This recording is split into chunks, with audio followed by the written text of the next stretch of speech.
El Lincoln Park Jewish Center y el Centro de Estudios Judíos Torah de Met del 311 Central Park Avenue de Yonkers, New York, presentan su programa Divrei Torah con el rabino Mani Viñas. Lo invitamos a visitar nuestro sitio web www.toratropical.com. Shalom.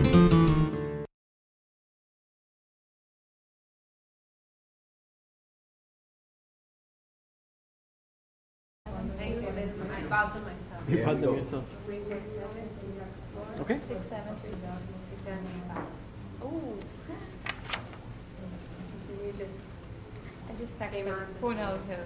Vamos a empezar. Ok. ¿Quiénes tenemos en línea?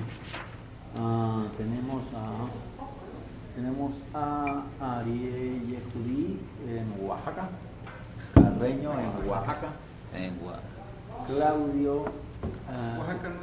Claudio está en los Estados Unidos, en Woodside. No recuerdo si la voy a decir Woodside. Queen. No, I don't know. Oye, ese reloj te lo da un ciego de lejos. Sí, lo traje por eso, por si acaso. Sí, llega un ciego. A ver si anda preguntando la hora, por lo menos yo no ahí. No, ya no tiene que Ya él puede ver. Te cae el brazo.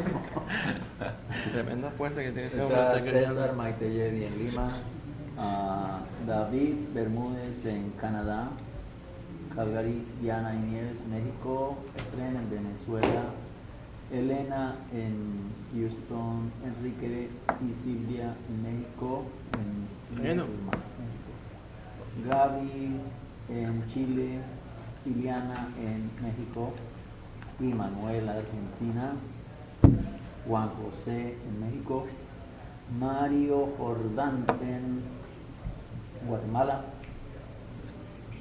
Miguel Salinas en Chile, Moshe en México también, digamos,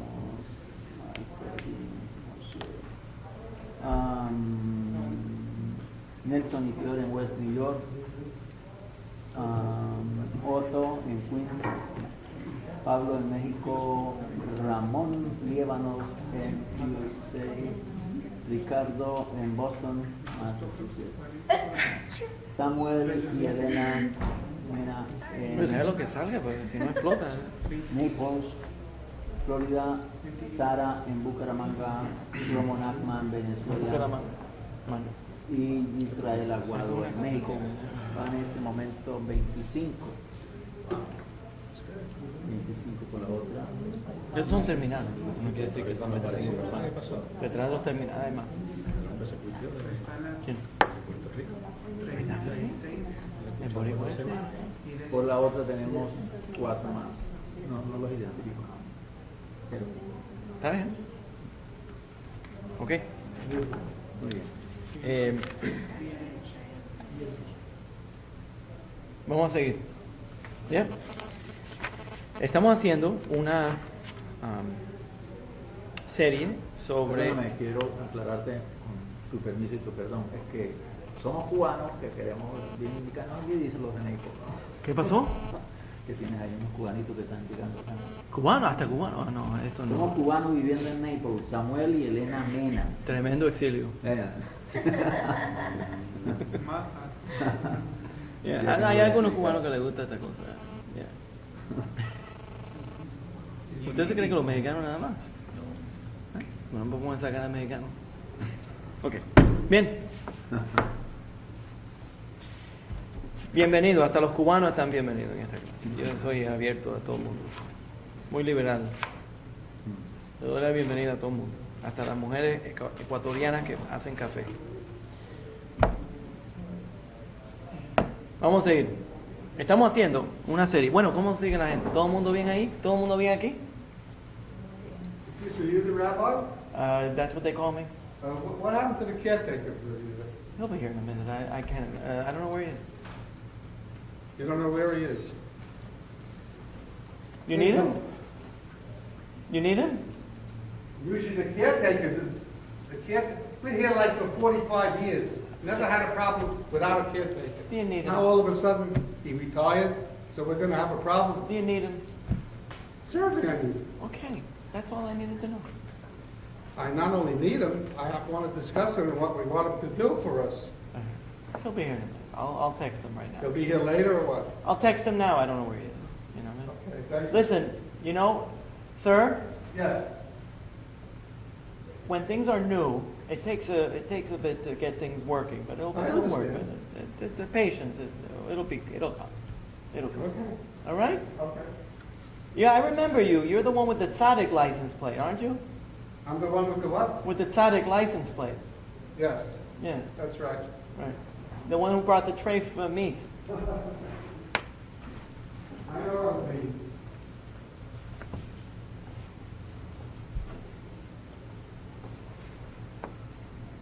L'chaim. Un merecido viaje. Falta el mezcal. Ya, No, ya, es suficiente intoxicante la conversación que tuvimos. Eso ¿Eh? es lo que se llama Con los mexicanos.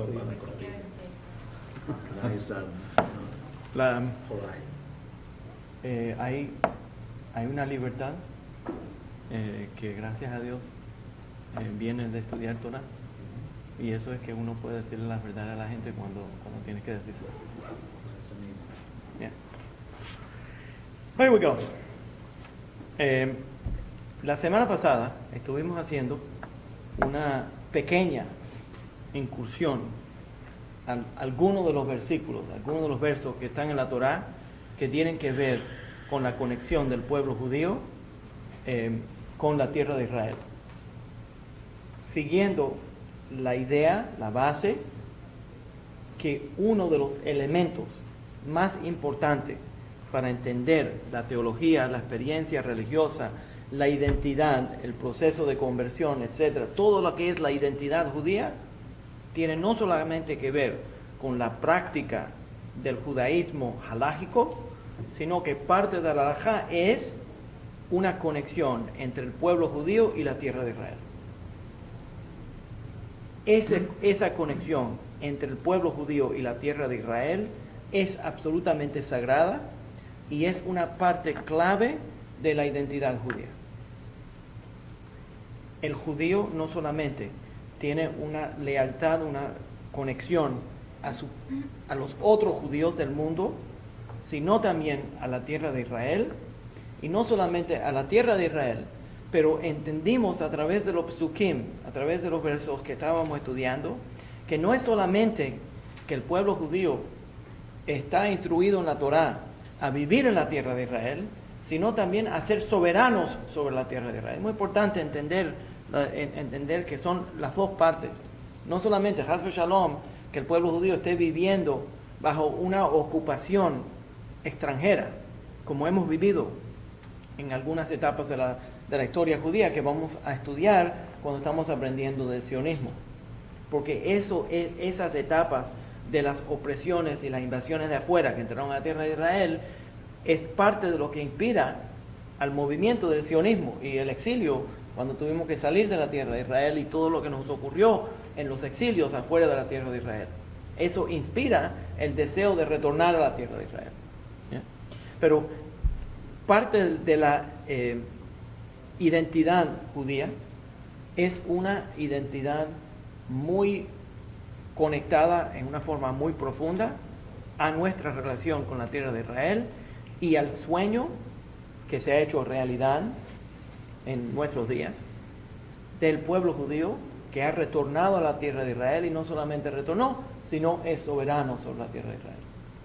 Estaba pensando hoy, yo tengo una lista larga de psukim. Podríamos estar mucho tiempo estudiando los psukim.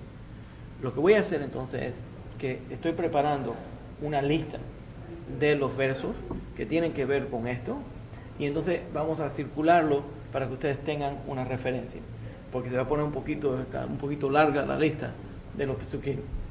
Entonces lo que voy a hacer es que le voy a proveer esa lista a través de un PDF que está por la mitad, porque es bien extensiva a través de todos los psukim. Y entonces vamos a entrar a otra materia relacionada al sionismo. Les voy a contar una de las experiencias que yo tuve en vacaciones, ustedes hablando de los cubanos que están en Naples, ¿ya? Imagínate esto. La familia mía, las hijas mías, me fuerzan a irme de vacaciones durante el invierno y en lugar de ir a Miami a disfrutar debajo de una palma, a donde yo quiero ir, o a Puerto Rico, imagínate, yo me imagino caminando por las calles del viejo San Juan, yo lo más contento, en lugar de caminar por las calles, claro que sí. Pero si yo ando aquí con ese gorrito no voy a andar allá, imagínate. Entonces, en lugar de mandarme para allá, tenemos que ir a New Hampshire o a Vermont a pasar más frío todavía a esquiar. Y llego a esquiar, me monto en una de esas, pago para una lección de cómo esquiar. Un ruso maestro me pone, que casi no habla inglés, con un acento terrible. Subimos me da lecciones. Oh, yo creo que ya estás preparado para subir la montaña. Me monta en una de esas cosas, no sé lo que le llaman, la silla esa que sube. Sí, la que sube.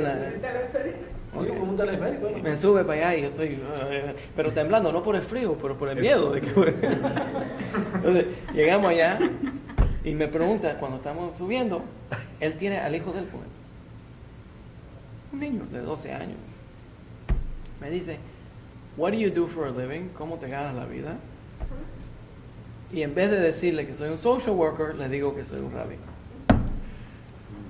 Se puso tan contento ese ruso. Oh, se puso lo más contento y me empezó a contar que él nació y criado en Rusia. ¿Ya? Y estamos subiendo la loma y se ve que está esto viendo más frío. Entonces, estamos subiendo la loma y me empieza a contar toda la vida de él y me dice que él vivió toda la vida en Rusia y pasó mucho trabajo en Rusia siendo judío. Y pudo, después de mucho tiempo de sufrimiento, viviendo bajo los rojos de allá, pudo irse para Israel. Y dice él que la primera vez que llegó a Israel, el avión aterriza, se baja y ve un soldado judío. ¿Se queda mirando? Un soldado judío, armado con una arma judía. Dice que él quería ir a darle un beso a ese hombre, pero el hombre no va a entender la razón que yo quiero darle un beso. Pero se emocionó tanto. Y entonces me empezó a contar. En su experiencia, el judío en Rusia tenía que siempre esconder su identidad. El judío en Rusia tenía que siempre buscar una forma de darle la vuelta, de no admitir lo que él era, de bajar la cabeza, de aceptar insultos, de no vivir una vida identificada muy abiertamente como judío, especialmente religiosamente. Sus papeles de identidad decían que era judío, pero hacían todo lo posible para darle la vuelta. Y entonces, de pronto, llega a Israel y hay un soldado judío con una estrella de David, con una arma hecha en Israel. Se sintió tan contento, se sintió que había llegado a la libertad. Entonces, le cuento eso porque tenemos que entender que hasta el 1948, lo que nos había ocurrido en el exilio y lo que todavía está ocurriendo en todas partes del mundo, lo que todos los días hay ataques a la comunidad judía en Francia. Todos los días. Ya eso ni se reporta. ¿Ya? Etcétera, en todas las diferentes partes. Entonces, ¿qué es lo que nos da a nosotros la habilidad de poder vivir con algún tipo de orgullo en el exilio, no solamente en Israel, en el exilio? Es que nosotros tenemos la tierra de Israel y que por lo menos tenemos una defensa, tenemos una identidad. Si Haz Shalom algo ocurre, tenemos un lugar a donde podemos ir. ¿Ya? Pero antes de eso, no había ningún refugio. Ningún país durante el Holocausto, durante la Segunda Guerra Mundial, quiso aceptar a los judíos. El único país, por cierto, que oficialmente quería aceptar a los judíos, Santo Domingo. Santo Domingo. ¿Ya? Pero Estados Unidos se negó. Sí, pero nada más lo menciono, pero los otros países, nadie quería aceptar a los judíos. Conocemos la historia del barco de St. Louis que navegó por todo Latinoamérica, vino a los Estados Unidos y fue rechazado. Regresó a Europa y casi todos los judíos que estaban en esa nave murieron, porque fueron rechazados. Los Estados Unidos no querían aceptar tampoco a los judíos que se estaban escapando de Europa. Entonces, hasta el 1948, hasta el establecimiento del Estado de Israel, nosotros no hemos podido tener un refugio a donde podemos decir, esto es de nosotros, esto vale defenderlo, esto es un lugar donde nosotros vamos a sentir conectados y tenemos un lugar donde podemos escaparnos. Y es muy importante, piénsenlo, cuando la gente nos dice a nosotros que ellos no son antisemitas, pero que son antisionistas, automáticamente les presento la idea de que entiendan que si no existe un país sionista, si no existe la tierra de Israel, el pueblo judío soberano sobre la tierra de Israel, la historia que ocurrió por 2000 años podría, Haz Shalom, que Dios nos guarde, podría volver a ocurrir. ¿Por qué? Porque no tenemos refugio, no tenemos un lugar a donde nosotros, que es nuestro país. Adicionalmente, separado de toda la teología y todo lo que estaba hablando anterior, filosofía que estaba hablando anteriormente, entiendan lo que nos ocurrió a través de todos estos siglos, y cuando alguien dice que es antisionista, pero no es antisemita, entiendan que lo que verdaderamente están diciendo es que si nosotros no podemos tener autodeterminación sobre la tierra de Israel, nosotros somos ciudadanos de segunda categoría en todos los países que nos acepten. Y eso fue lo que nos ocurrió. Antes de poder tener un ejército, tener un gobierno, tener todo lo que es parte del Estado de Israel moderno. Entonces, por esa razón, quiero tener una perspectiva histórica de lo que es el simbolismo de poder entrar a la tierra de Israel y poder ser soberano sobre la tierra de Israel. ¿Ya? Por mucho tiempo, parte de las estrategias para poder sobrevivir en el exilio era, como éramos grupo tan pequeño en el exilio, para poder sobrevivir, muchas veces aceptábamos siglos de humillaciones, tremendas humillaciones, y no podíamos defendernos. Y lo mejor que podríamos hacer era bajar la cabeza, aceptar un poquito de humillación para poder vivir, disfrutar el próximo día. ¿Me entienden?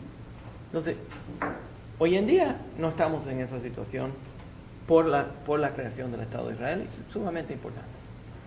Otra cosa que quería mencionar antes que empiece a darle algunos más detalles sobre la clase de la materia sobre el sionismo moderno es que uno de las está conectada íntimamente el sionismo moderno.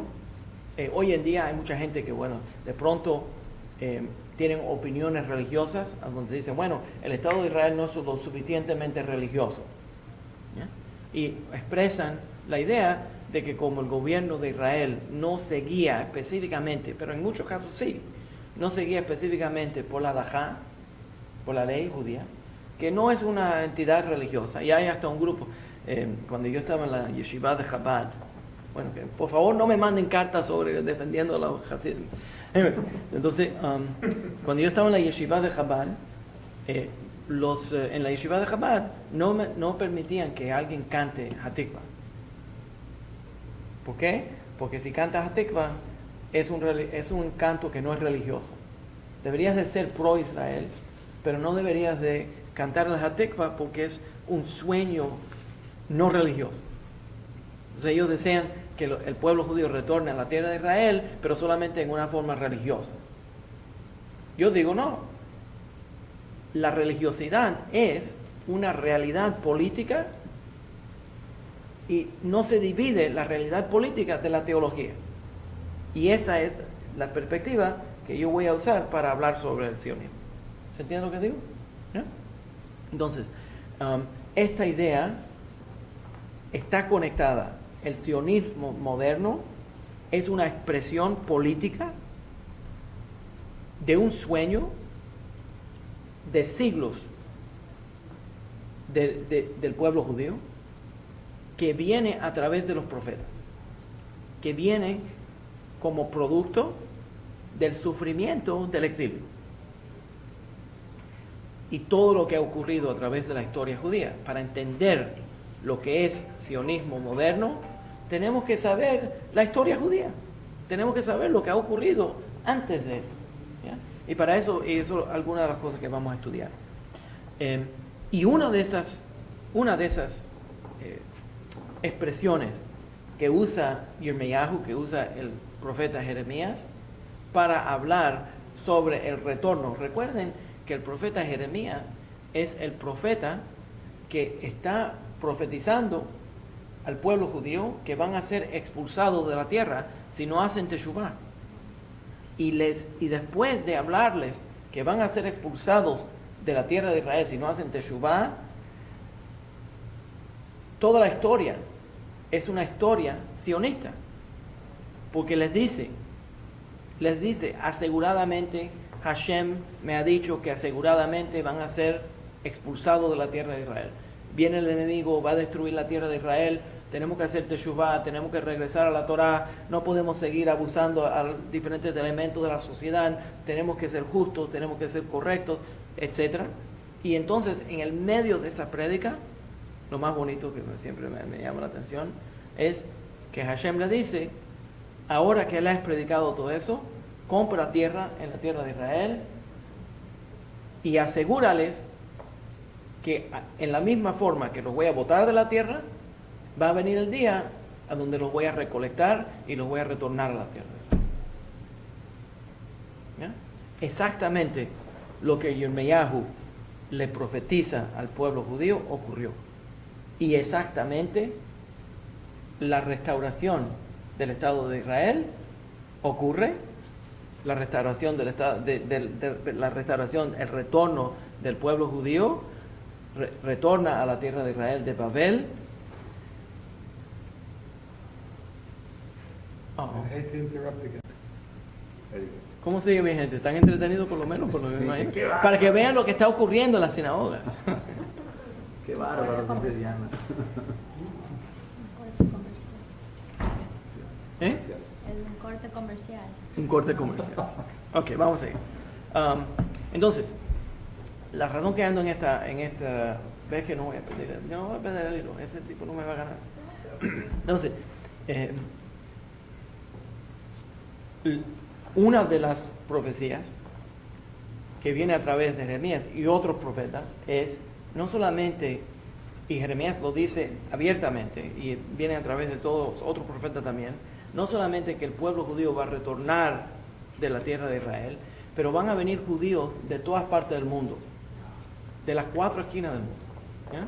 Entonces, en esa imaginación profética, esa idea profética, aseguradamente, dice el profeta, que Dios nos va a recolectar de todos los lugares más lejanos de la tierra.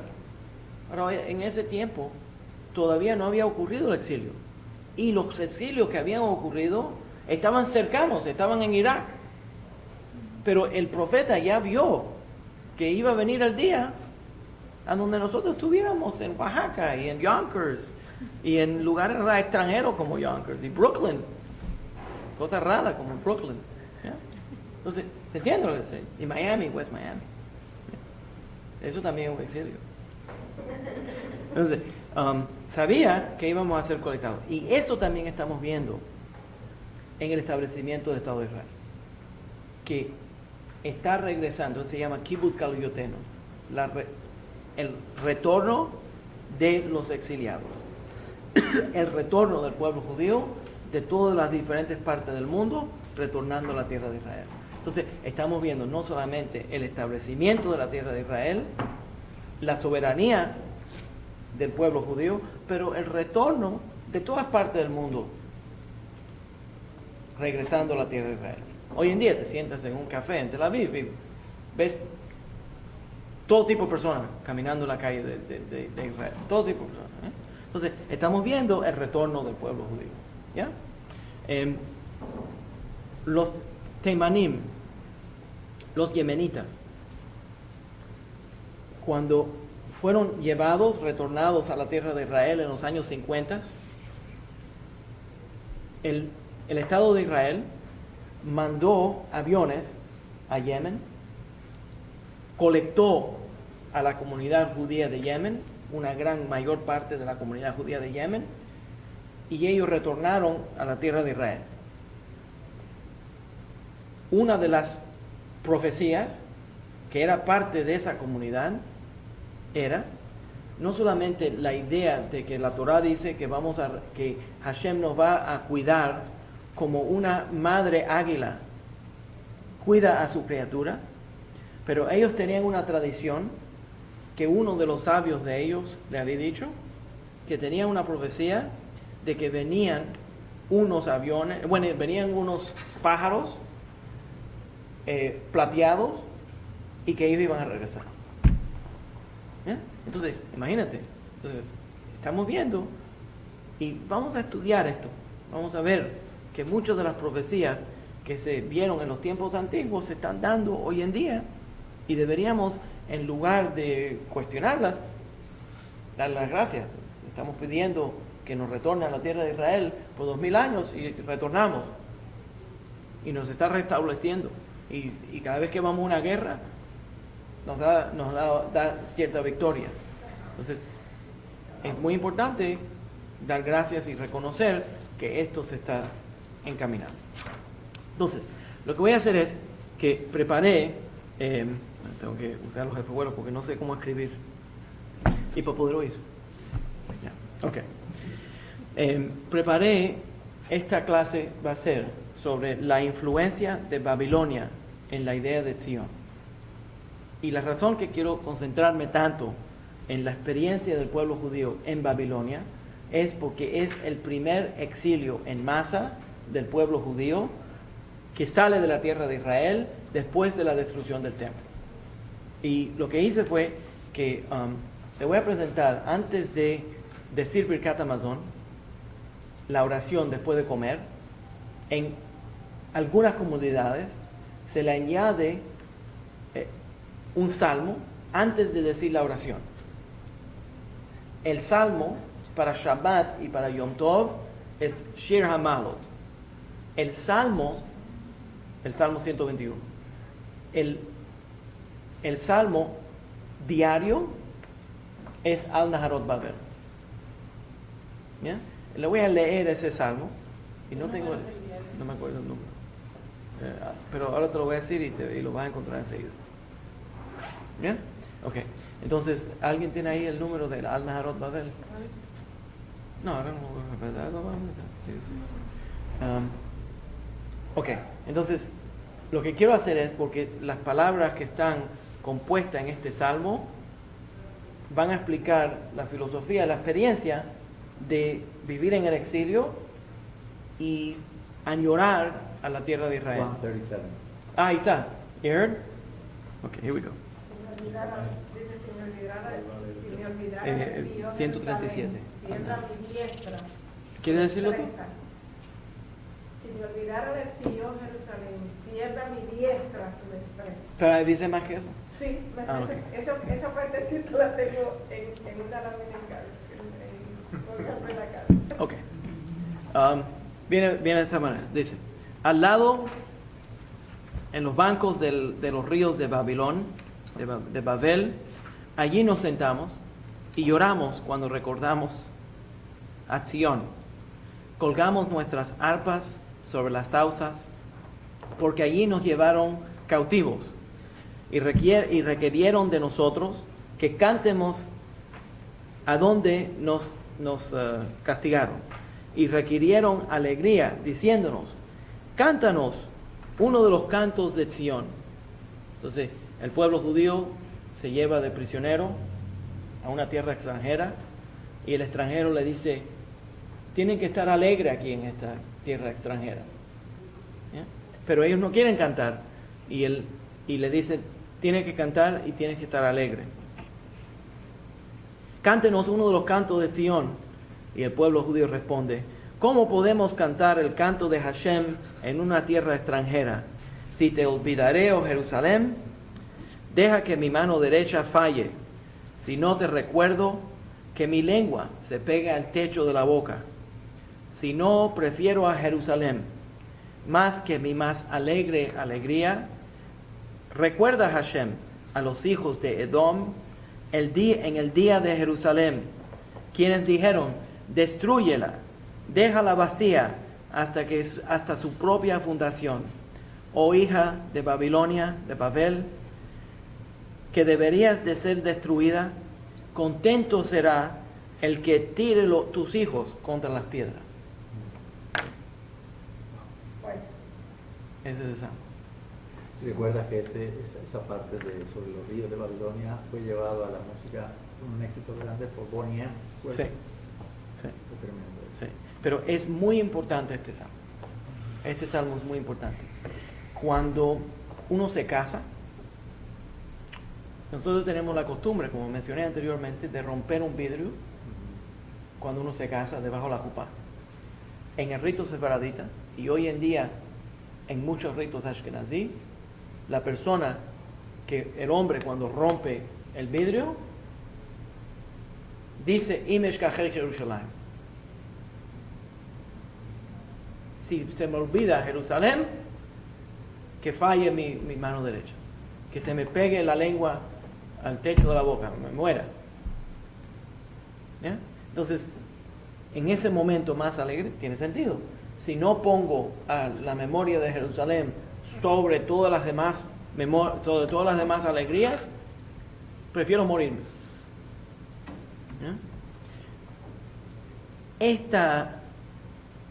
Quiero usar este salmo para explicar una teología que se forma alrededor de la experiencia del pueblo judío cuando el templo fue destruido y el pueblo judío sale a Babilonia. Hoy en día Irak es parte de Irán. ¿Ya? Entonces, en ese exilio, vamos a decir la verdad, hasta cierto punto los judíos tuvieron cierto éxito en Babel. Pero cuando estaban viviendo en Babel, se desarrolla una memoria. Esa memoria es una memoria de la ciudad de Jerusalén que se llama Sion, el pueblo judío lo llama Sion, añorando el retorno a Sion. Y a través de la teología judía y los profetas se expresa ese añoro de retornar a la ciudad mitológica, lo que se imaginaban, su memoria nacional de lo que era Jerusalén. Y es interesante, porque la memoria que se establece en Babel no es una memoria de la destrucción de Jerusalén, sino por la razón de que Jeremías le profetiza al pueblo judío de que va a ocurrir una destrucción, y no solamente le profetiza que va a ocurrir una destrucción, sino que esa destrucción no viene a través de la mano de los enemigos que vienen a destruir, sino los enemigos son mensajeros de Hashem.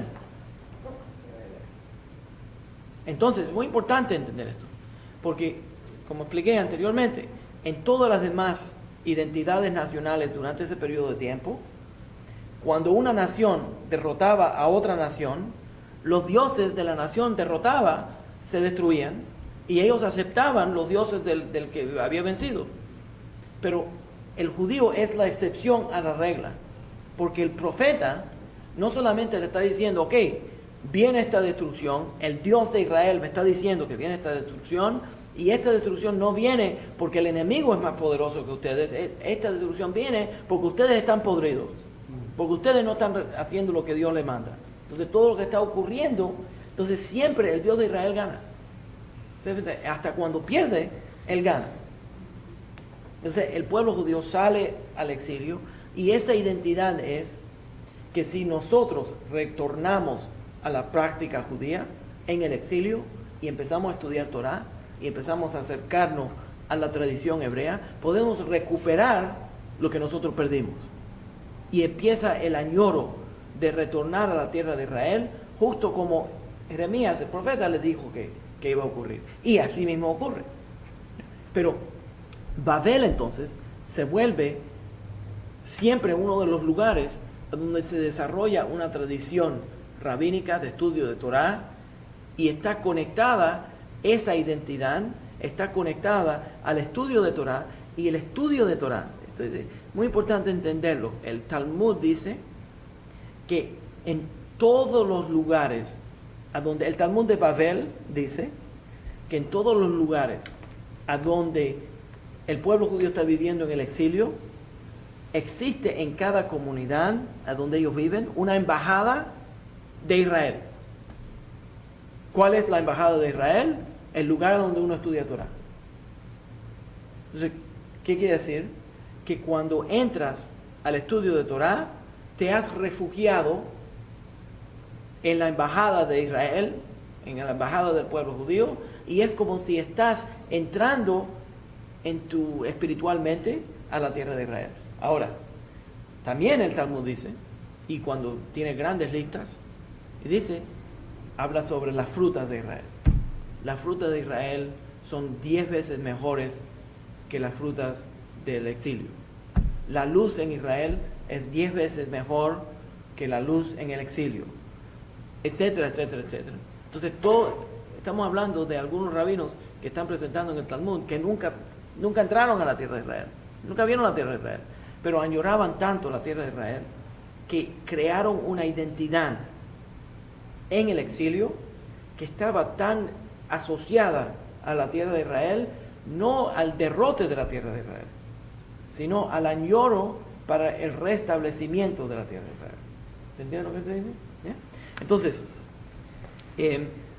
esto específicamente es lo que podemos llamar la ciudad teológica. Entonces tenemos una ciudad mitológica que es las memorias de la tierra de Israel, la memoria de Jerusalén, que se vuelve más grande de lo que en su actualidad era, las glorias de la tierra de Israel. Algunos profesores hoy en día han dicho que David Amelech, su crecimiento del rey David, su poder se multiplica en el exilio. En palabra, lo que ocurre es que el pueblo judío está siendo tan maltratado en el exilio de que en su memoria estamos recordando lo que éramos anteriormente, y las madres le dicen a los hijos, no siempre fue así.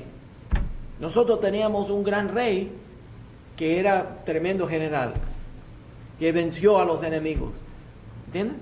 Entonces, toda esta memoria le va creando una identidad al pueblo judío. Nos están oprimiendo, pero esa opresión es porque nosotros no hemos hecho lo correcto, pero Dios nos ama. Es una atención especial que Dios tiene sobre nosotros. Esa identidad es sumamente importante. Sumamente entender esa identidad judía. ¿Ya? Y no solamente en traumas y tragedias nacionales, sino también en traumas y tragedias personales. Cuando la vida nos presenta una dificultad, nosotros no respondemos diciendo, oh, Dios me abandonó, sino tal vez es un momento donde yo tengo que renovarme, yo tengo que hacer algo diferente. ¿Entienden lo que estoy diciendo? Entonces, no solamente esa identidad es personal, sino también es nacional. ¿Ya? Ok. Entonces, le voy a leer algunos de estos versículos que en el capítulo 29 de Jeremías, Jeremías le dice al pueblo judío que cuando vayan al exilio, vivan en el exilio, siembran y vivan en el exilio, porque Hashem es el que los está mandando al exilio. Entonces, esto que está ocurriendo no es porque el enemigo es más poderoso, es porque Hashem está usando ese enemigo para llevarnos. Déjame leerle. los retornaré de su cautivo, los recogeré, el 29:14. Los retornaré de su cautivo, los recogeré de entre todas las naciones y lugares a los que los mandé, y los retornaré al lugar donde los mandé al exilio. En otras palabras, fuimos asignados a ir al exilio. No es algo que ocurrió sin ton ni son, sino nosotros fuimos mandados específicamente al exilio. El Talmud Bavli, el Talmud babilónico, tiene un tratado pequeño, uno de los Mesechtot que son pequeños, que se llama Gemarat Gerim. Casi nadie lo estudia. Gemarat Gerim hace la pregunta, la sección de ese tratado que habla sobre los convertidos. Ustedes pueden imaginarse porque yo lo estuve leyendo. Entonces, en la Gemarat Gerim pregunta, ¿por qué el pueblo judío fue mandado al exilio? ¿Por qué ese castigo? ¿Por qué no otro castigo? ¿Ya?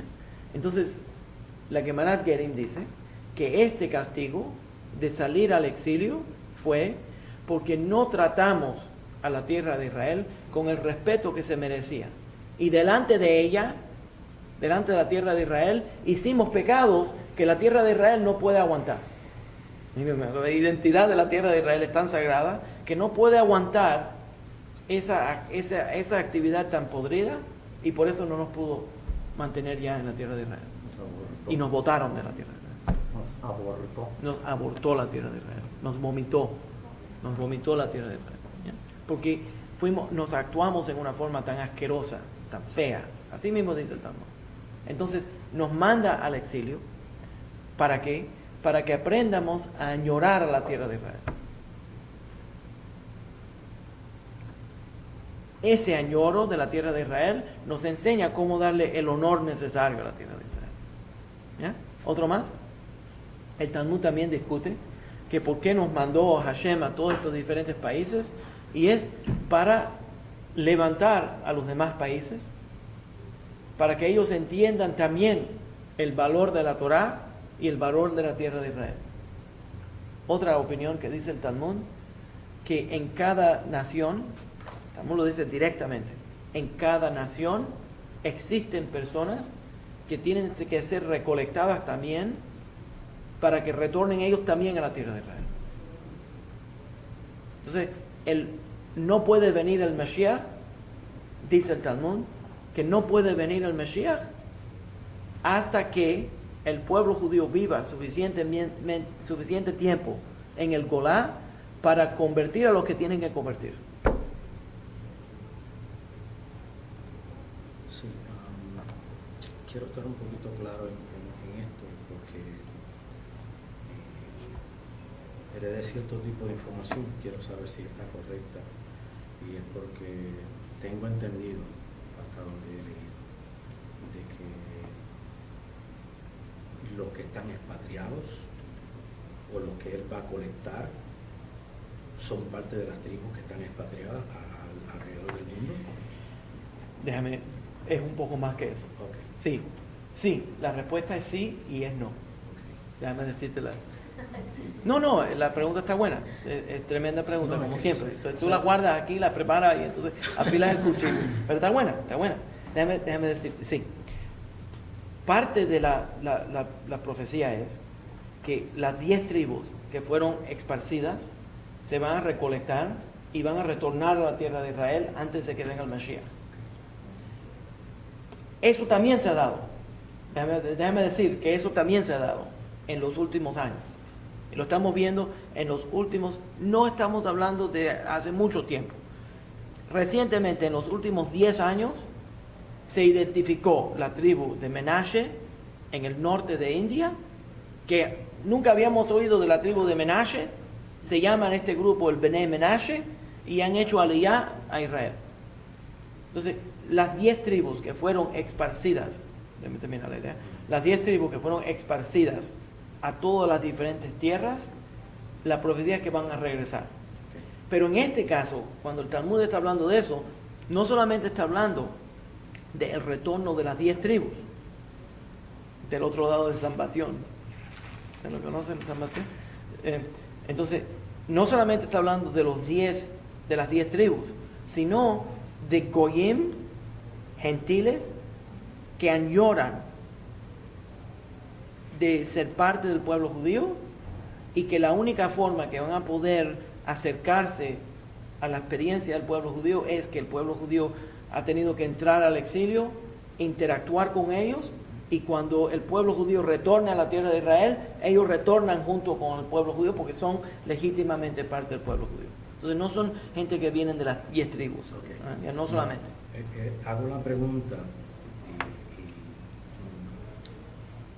porque el internet está lleno de mucha información, tanto de mesiánicos como de nazratín, que lo que ellos enfocan es eso. Sí. O sea, estás regresando porque eres parte. Tanto así de que muchos de ellos, y yo conozco, o sea, se han dedicado a buscar cuál es su descendencia. Si tienen sangre judía, si mi papá, si mi abuelo, etcétera, etcétera, etcétera. Sí. O sea, muchos están yendo por esa, sí, por esa vía, por la información que hay. Sí, sí. Por eso pero déjame añadir, esa es otra rama. Déjame explicar. Esa es otra rama. Y sí, está llena, sí. Esa es otra rama. Entonces la otra rama es que existen también comunidades de personas de descendencia judía, como la familia mía, que son descendientes de judíos españoles y portugueses que fueron forzados a convertirse al catolicismo, que están viviendo identidades cristianas, una identidad falsa cristiana, pero que tienen algunas prácticas judías y todavía le queda un remanente de memoria judía. Y ahora están buscando cómo retornar al judaísmo. Y como explico yo, el judaísmo no es sangre. El judaísmo no es, o debería decirlo de esta manera, el judaísmo no es solamente sangre. ¿Ya? Entonces, el retorno de los anusim, cabalísticamente, y en la identidad judía, y más importante todavía, en la memoria, en la identidad de los anusim, el retorno de los anusim es no solamente para que nosotros retornemos, muy importante entender esto, el retorno de los anusim es no solamente para que yo retorne, pero para que yo retorne y le añade algo. No solamente los anusim no solamente retornan al judaísmo y asumen una identidad judía completa, que yo les apoyo absolutamente, pero tienen que retornar de verdad. No es solamente yo me declaro judío, no. Tiene que hacer un acto de retorno, tiene que abandonar la práctica falsa del cristianismo, Notzri, mesiánico, toda esa basura. Tiene que abandonar todo eso y dejar la identidad falsa del paganismo greco-romano. Y ¿sabes lo último que estoy viendo? Los evangélicos, se les ha ocurrido cada vez que la gente empieza a darse cuenta que toda esta rama cristiana es bobería y es paganismo, le cambian el nombre. Entonces últimamente lo que hacen es, bueno, esas son ideas romanas, pero ahora nosotros vamos a retornar a la iglesia, a la primera iglesia. La iglesia primitiva. La iglesia primitiva, sí. Y la iglesia primitiva es paganismo también. Sí. El creer que un hombre se volvió Dios, o que Dios se volvió un hombre, es paganismo. Entonces la gente se confunde. Oh, sí, bueno, nosotros dejamos la iglesia católica, sí, mejoramos. Déjeme decirle, si usted me está viendo por el internet y usted tomó el paso de abandonar a la iglesia católica, siga andando y abandone también todas las hijas de la iglesia católica, porque Lutero, que formó la iglesia protestante, que hoy en día todos los movimientos evangelistas son hijos de la iglesia católica por Martín Lutero, siga andando y deje también todo eso y venga al judaísmo, retorne a lo que es correcto, abandone al Dios falso que se encarnó en cuerpo humano. Eso es un Dios falso, eso es paganismo. El punto es que el retorno de los anusim, ¿me gustó la descarga de eso? Fue tremendo. Lo último, yo me reí porque pensé que habías dicho una mala palabra, pero después caí en cuenta que no fue eso. No, la palabra no. Yo Lo nunca. dijiste rápido. No en cámara, no en cámara. No, pero no era literal, sino... ¿Cómo van a decir que yo... ¿Cómo van a decir que yo estoy hablando mal? Entonces, déjame el punto. El punto es que todos mis amigos... No, porque estas muchachas que están... yo no sé por qué le dicen friolenta, porque son fríos rápidas. Entonces, a ella le gusta yo no sé por qué le dicen friolenta, o sea, enseguida se congelan. Entonces, regreso a esto de los anusim, que no solamente los invito a que se conecten al sueño de los anusim, pero lo que está ocurriendo es que hay algunos anusim que se han conectado solamente a la mitad del sueño, y eso es que ellos van a retornar. Pero la otra parte del sueño es que nosotros vamos a retornar y vamos a contribuir. No es suficiente que ustedes retornen y que vivan una vida judía. No, de verdad, esto es lo que me motiva. No es suficiente de que ustedes retornen al judaísmo. No es suficiente de que yo retorne al judaísmo. Yo le digo hoy en día a esa gente, los cripto judíos. Sí, cripto judío quiere decir escondido judío. Esos eran los anusim, le llamaban los criptos judíos porque practicaban judaísmo escondido. Pero ahora han escondido que ellos eran judíos criptos. Entonces tienen aquí un tipo que se llamaba Torres y de pronto se puso Goldstein. ¿Por qué? Porque hace cualquier cosa para nunca pensar de que yo fui un convertido. Le da vergüenza. A mí no me da vergüenza. A mí no me da vergüenza. Me escribió un señor, una de las mejores cartas que he recibido. Déjeme decirle que primero me escribió usando un tono de desprecio y me molestó tanto que le respondí. Y en una de la carta que me escribió, un tono de desprecio, parecía desprecio, de que yo era un convertido. Le respondí, por el nombre mío él sabe que yo soy un convertido. Se le respondí, ¿y qué? ¿Cuál es el secreto? Era un detective que de pronto descubriste algo que a mí no me da ninguna vergüenza. Yo me convierto al judaísmo todos los días. Pero yo quiero ir más allá. Y eso es, no solamente que yo voy a convertirme al judaísmo, voy a retornar al pueblo judío, pero yo voy a contribuir a algo. ¿Cómo me voy a decir, yo voy a venir aquí a esconderme y hacerme pasar de que... No. Yo voy a hacer todo lo posible para ayudar al pueblo judío y para promover la causa del judaísmo. ¿Ustedes me entienden? Entonces, yo les digo, todos los anusim tienen una Esther y un José en la familia. ¿Por qué? Porque Esther y José, los dos vivieron vidas judías escondidas entre los goyim. Y pudieron retornar a la vida judía, retornaron a su identidad judía, pero no solamente retornaron a la vida judía, sino después de retornar a la vida judía, usaron todos sus contactos que ellos habían desarrollado en el mundo gentil para beneficiar al mundo judío y al mundo gentil. Recuerden, esto no es solamente para beneficiar al pueblo judío. Cualquier beneficio, esto es parte de la profecía que Hashem le dice a Abraham. Cualquier beneficio que tiene el pueblo judío es una bendición para el resto de las naciones. Cuando el pueblo judío avanza, cuando el pueblo judío tiene soberanía sobre la tierra de Israel, cuando el pueblo judío tiene bendición, cuando el pueblo judío está libre, cuando el pueblo judío puede desarrollarse, toda la bendición del pueblo judío se pasa al mundo entero.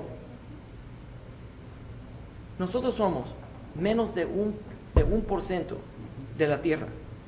1 de cada 3 premios Nobel de la ciencia es un judío. O sea, nada más en el mundo de la tecnología, en el mundo de la medicina, de la ciencia, entonces cada vez que el pueblo judío avanza, no solamente estamos avanzando la causa del pueblo judío, estamos avanzando la causa del mundo entero. Entonces, yo le dije, cuando alguien me preguntó, ¿eres líder judío o eres líder hispano? Le respondí a la reportera que yo soy los dos. Me dice, no tienes que escoger. Entonces le dije, yo soy líder hispano. Me dice, sí, me sorprende. Le digo, sí, porque yo quiero avanzar la causa de mi gente en la única forma que yo sé avanzar la causa. Lo único que funciona, enseñándole Torah. Cuando el mundo latinoamericano aprenda lo que es Torah, se va a levantar.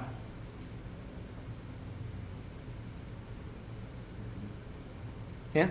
Ok. ¿Qué dice? Espera, había una que él me estaba haciendo señales aquí, este hombre, hace tiempo. Gaby, que te dice, Rabino Viñas me felicita por ser apóstata católica con certificado. Le cuento que se puede hacer, yo tengo certificado de apóstata chilena. Muy bueno. Pero que debería ser apóstata también de todos los movimientos mesiánicos, cristianos, nazarenos, toda esa cosa. Debería ser apóstata de todos esos grupos. Y entonces le vamos a dar un certificado de Yehudí.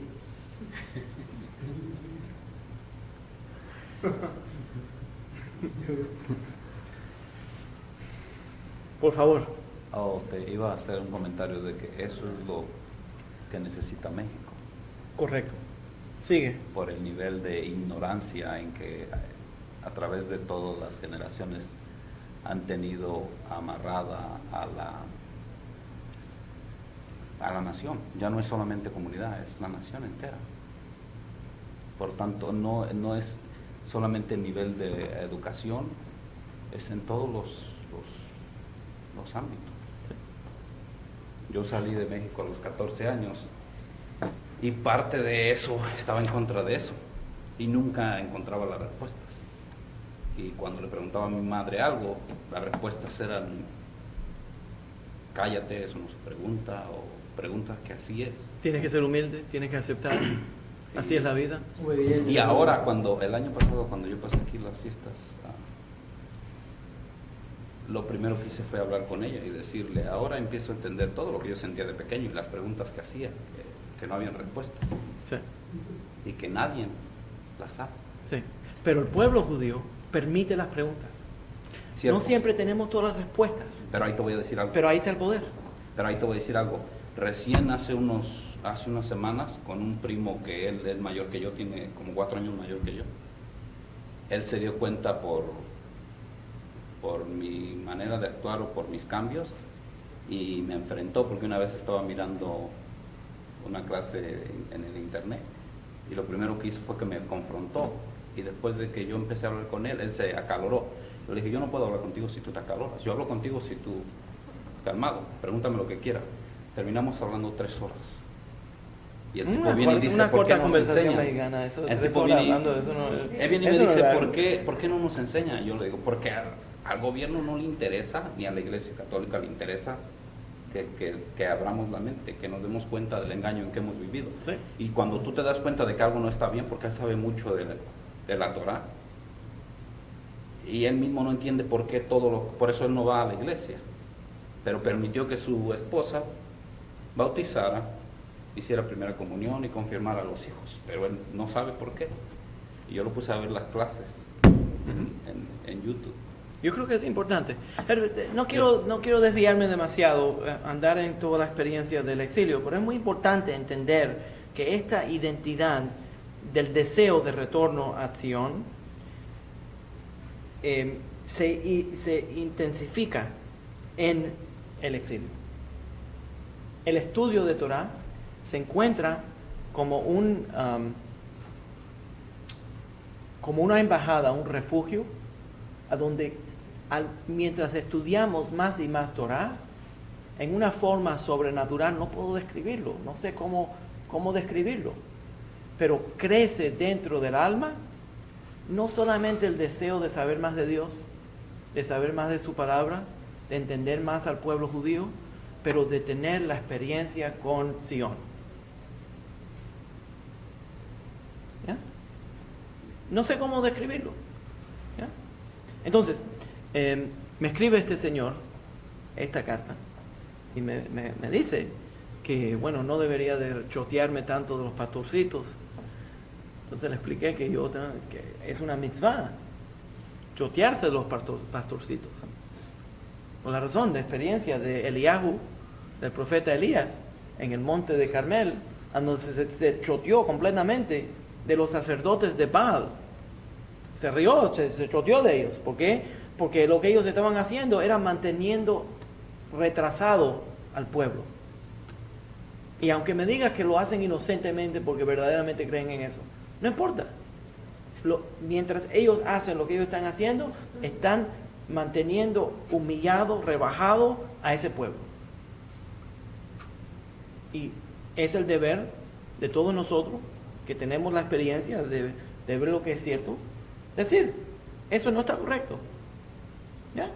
Entonces, al final me respondió muy amablemente, y de verdad que tengo que decir que es una persona honesta y humilde. Ese hombre que me escribió no es mi humilde opinión, como digo yo siempre.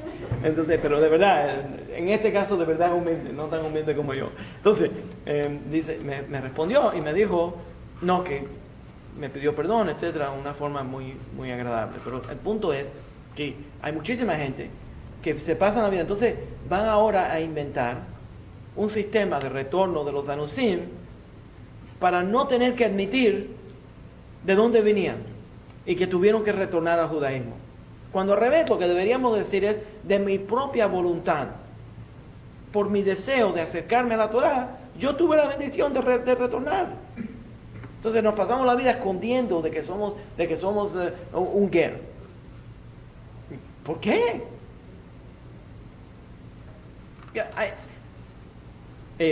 Un señor que se llamaba Abraham ben Abraham. No quiere que lo llamen a la Torá Abraham ben Abraham. ¿Por qué? Porque Abraham, hijo de Abraham, enseguida se sabe que es un convertido. Se cambió el nombre. Sí, es cubano. Se cambió el nombre. ¿Para qué? Para esconder que es un ger. Yo no sé por qué. Claro que hay estigma, que hay gente que no le gusta, pero si no le gusta, too bad. El testimonio del ger al pueblo judío y al mundo es, nosotros existimos, nosotros creamos nuestra identidad y somos lo que somos. Y de mi propia voluntad, yo soy creyente en la Torah, y no solamente soy creyente en la Torah, pero promuevo lo que yo creo. That's who I am. No me da vergüenza en lo más mínimo. Voy a seguir, porque esto se está poniendo tarde y tengo muchísima materia. ¿Uno más? ¿Corto? Vamos. Es corto. Apúrate. ¿Qué acaso Abraham, en mi humilde opinión, fue el primer convertido? Porque él era de un pueblo, de Ur, y él lo que hizo fue que después de que Hashem le habló, él decidió y él se convirtió. ¿Sabes lo que dice Rashi? Rashi dice que no es que Dios escogió a Abraham, es que Abraham escogió a Dios. ¿Ya? Ok, vamos a seguir. La identidad entonces empieza a crecer en Babel. Esa identidad se va desarrollando. Después de vivir en Babel 50 años, retornan a la tierra de Israel con Kurush, Ciro, ¿qué lo dicen? Ciro, ¿le dicen Ciro en español? Ciro. Ciro, de Persia, que permite el retorno a la tierra de Israel, pero durante todo ese periodo de tiempo se va desarrollando este deseo. La Gemara en Ketubot, esto es para mis amigos que me escribieron cartas sobre la posición hasídica. Quiero explicarlo un poco. No hasídica, lo que ellos dicen que era la posición Satmar, pero yo digo que no era la posición Satmar, porque verdaderamente hay Satmars que no están de acuerdo con esto.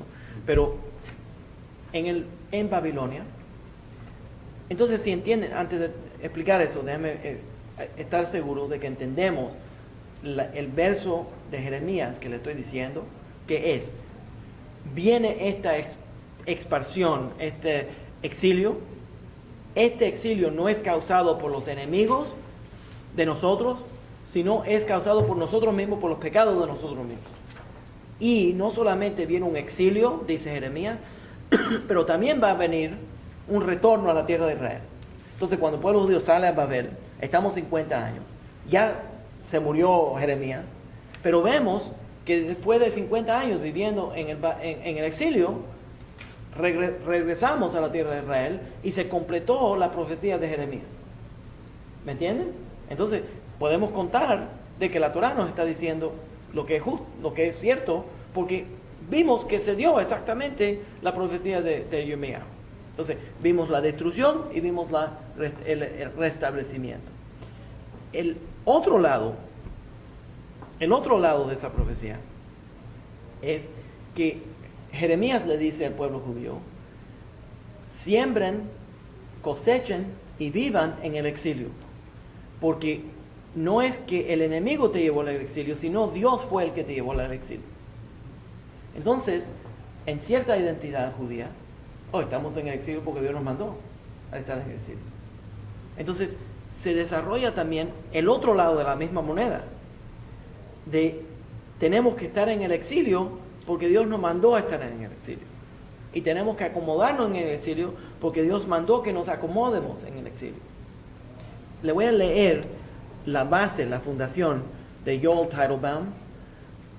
Viene de la Gemara en Ketubot, página 111a.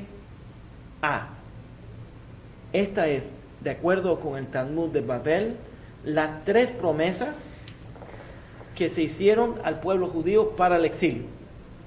La Gemara en Ketubot 111a dice las 3 promesas. Número 1, que Israel no brinque la pared viviendo en el exilio. Voy a explicar en un momento.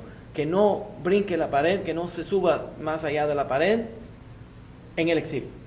Segundo, que el bendito, que Hashem, el bendito sea, le pide a Israel, a los judíos, que no se reviren contra los gentiles.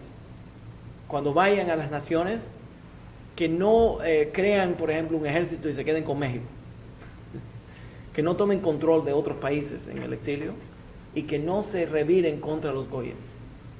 Y el tercer pacto, dice el Talmud, es que Hashem le pide, le perjure a los goyim que no maltraten tanto al pueblo judío. Y esa es la existencia, de acuerdo con el Talmud Bavli, del judío en el exilio. Se interpreta allí, dice Rashi, que eso quiere decir que el judío no debería de forzar el retorno a la tierra de Israel. Cuando dice no subir de más allá de la pared, es no forzar, tiene un límite. Cuando venga el Mashiach, se va a restablecer el retorno a la tierra de Israel. Y dice Rashi, eso quiere decir que nosotros no podemos forzar ese momento, sino tenemos que aceptar que cuando venga ese momento va a venir, pero no podemos adelantarlo. Entonces, de ahí muchas gente interpretaron que eso quiere decir que tenemos que mantenernos en el exilio y aguantar todas las humillaciones y todos los problemas que hemos pasado en el exilio y no revirarnos contra los goyim y retornar a la tierra de Israel. Otras opiniones en el exilio, por ejemplo, Nachmanides, el Ramban, habla absolutamente contrario a esa idea y retornó a la tierra de Israel, a vivir en Israel, junto con un grupo de Sfaradim que se fueron de España para vivir allá en la tierra de Israel, porque lo consideraron una mitzvah de que el pueblo judío retorne a la tierra de Israel, y hasta estaban hablando de crear un ejército de defensa, etcétera, en la tierra de Israel. Entonces, pero una opinión entre la literatura judía que se ve en el exilio en Europa es basado en este pacto que dice la Gemara en Ketubot, que el pueblo judío no debería de apresurarse, de empujar, de ir demasiado a causar esta situación. Rav Kook tiene una respuesta que es genius. Genio, en mi humilde opinión. ¿Sabes que la gente le gusta cuando yo digo mi humilde opinión, pero nunca lo saben cuando lo voy a decir? Cuando es tan humilde. Es porque yo soy tan humilde, exacto. Entonces, voy a seguir. Entonces, Rav Kook dice que como los gentiles no guardaron el pacto de no oprimirnos, nosotros no tenemos que guardar el otro pacto. Claro, los gentiles no han estado oprimiendo. Entonces, esto es un contrato. El contrato tiene 3 partes. Entonces, si ya se rompió el contrato, entonces nosotros tenemos que defendernos. ¿Ya? Buena idea, ¿ok? A través de los siglos, siglo XVIII, siglo XIX, empezó a crecer este retorno a Sion, y muchos rabinos de Europa, en reacción a lo que estaba ocurriendo en Europa, empezaron a promover el retorno del pueblo judío a la tierra de Israel. Y la semana que viene vamos a seguir en algunos de esos temas, algunas de esas personas específicas. Voy a concentrarme en una última cosa. ¿Ya? Le voy a presentar en cada una de estas clases un individuo que creo que es importante que conozcan. ¿Ya? Voy a empezar por una persona que se llama Eliezer ben Yehuda. Ok, Eliezer ben Yehuda, el año es 1858 a 1922. Nacido en Lituania, en Belarus, en un ambiente ultra ortodoxo que hablaba Yiddish. La razón que quiero presentarles a este individuo es porque es parte de los primeros pioneros que entraron de Europa, entrando a la tierra de Israel, entre el primer y segundo Yishuv, que es asentamiento entrando a la tierra de Israel. Eliezer ben Yehuda es una historia súper interesante, o por lo menos lo encuentro yo interesante. Se cría en una comunidad extremadamente ortodoxa que habla, su idioma primario es Yiddish.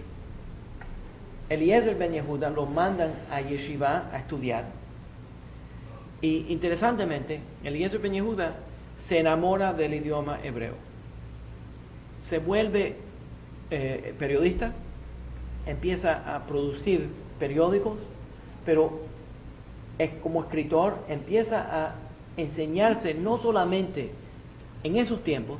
Lo que la gente hacían era hablaban Yiddish y traducían, como el rabino Viñas, que no habla hebreo perfecta como conversacional, pero puedo leer la Torá y traducirla. Entonces, en esa experiencia lo llamaban al hebreo, no lo llamaban hebreo, lo llamaban Lashon HaKodesh, que es el idioma sagrado. Entonces la gente teóricamente estudiaba en hebreo, pero simplemente para traducirlo, para entender lo que la Biblia estaba diciendo y lo que los libros de la ley estaban diciendo. Pero no hablaban en una forma de conversación el hebreo. El hebreo se había muerto, virtualmente muerto. No existían comunidades que hablaban hebreo. Entonces Eliezer ben Yehuda empieza a estudiar hebreo y empieza a conectarse a un movimiento que estaba creciendo, que era el movimiento de usar el idioma del hebreo para tener conversaciones comunes. ¿Para qué? Para abandonar la identidad europea del exilio, dejar atrás el galut y asumir, retornar a una identidad completa judía. Entonces empezó, una de las historias de Eliezer ben Yehuda es que estaba leyendo un periódico. El periódico se llamaba Hashahar.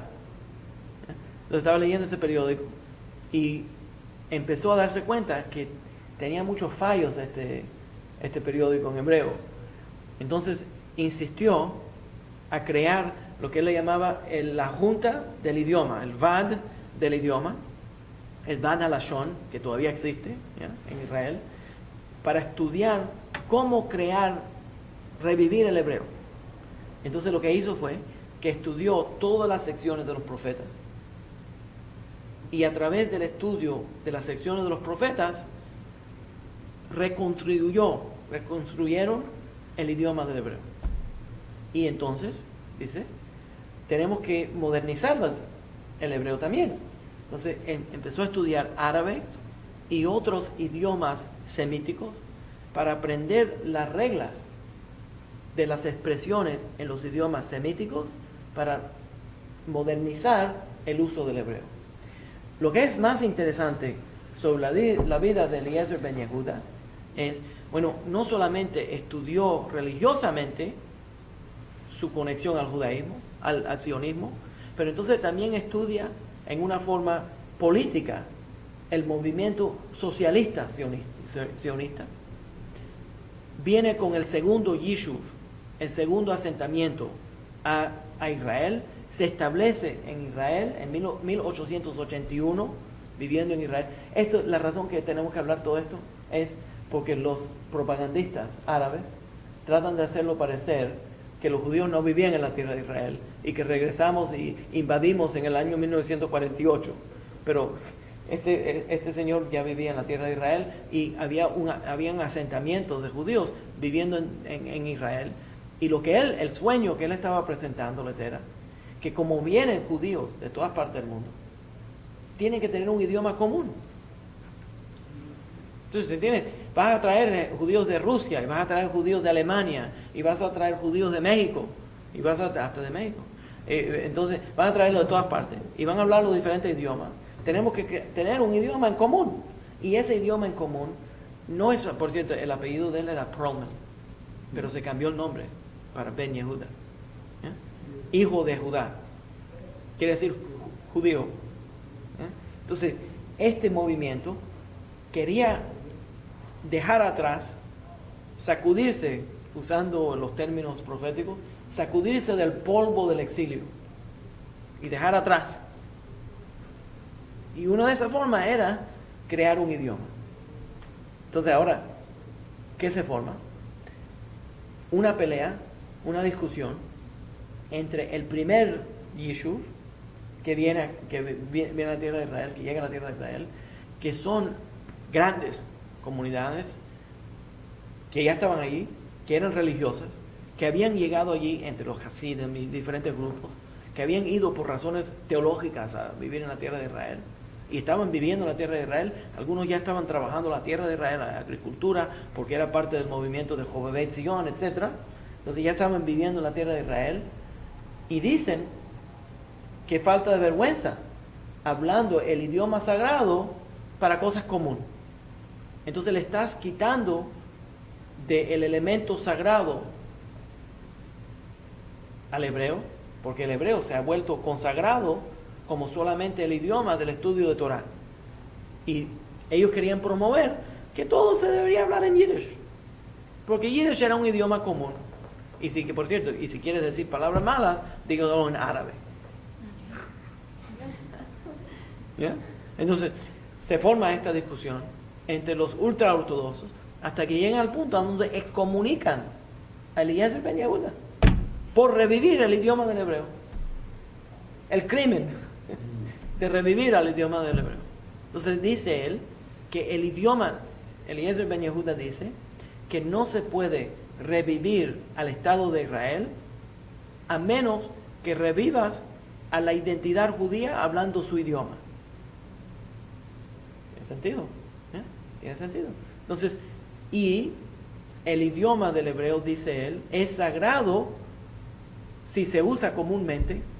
Todavía le añade, en otras palabras, él no está diciendo que se debería de desvalorizar el hebreo, pero dice él que la forma de enseñarle valor al hebreo es que el hebreo es un idioma tan sagrado que va a revivir al pueblo judío. Entonces, crea como esta conexión y eso restablece entre esos movimientos, asentamientos, kibbutzim, etcétera, de grupos de personas a donde aquí no se habla ningún otro idioma, menos hebreo. Luego empiezan a crecer a través del movimiento sionista, mucho luego, el Ulpan, que es el sistema más inteligente de enseñar idiomas.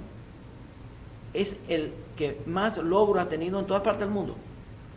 Traer personas de todas diferentes partes del mundo, ponerlos por un periodo de tiempo hasta que aprendan a hablar hebreo. Eso se llama un Ulpan.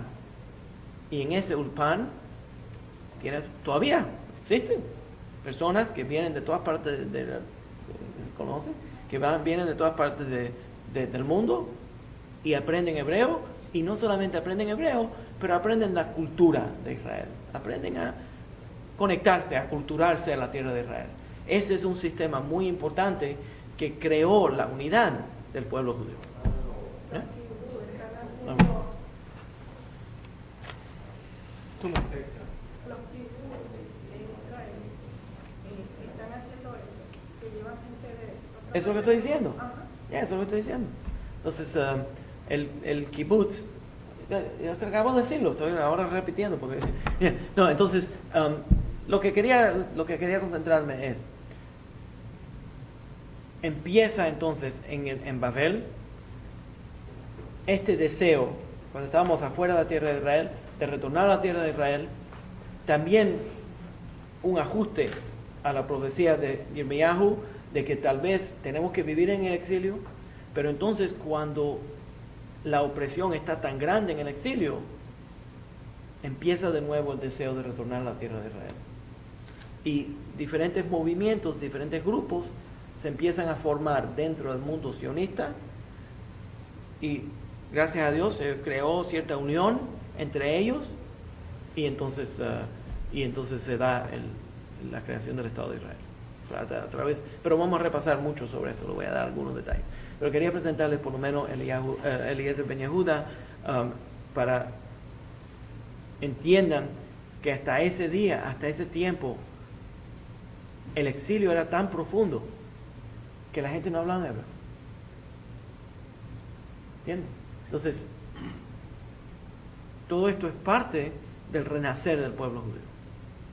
Hasta que hoy en día, gracias a Dios, tengo personas que no hablan ningún otro idioma, vienen, ¿no? Ya no hablan ningún idioma del Golán. Algunos hablan un poquito de inglés.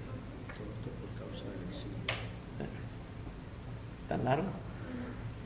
Sí, Ya. perdieron todo. Terrible. Pero el milagro es que retornamos. Oye, Entonces nunca en la historia judía se puede decir que nos quedamos como víctimas, sino fuimos víctimas, pero le vencimos.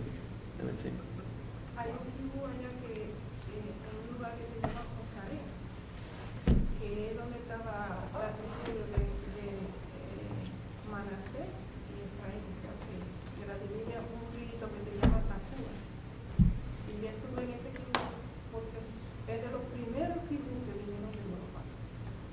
Y ellos tienen una industria del plástico, que proveen el plástico en Israel. Cuando ya no se necesita, se desintegra solo y producen, tienen ganadería, creo que algo como. Ah. Ellos proveen a Israel. Y yo desayuné un día allá. ¿Usaste plástico para comer? comió en platos de plástico. Yo a mí me hubiera dado miedo. Ok, vamos a terminar en ese tema. Shalom todos.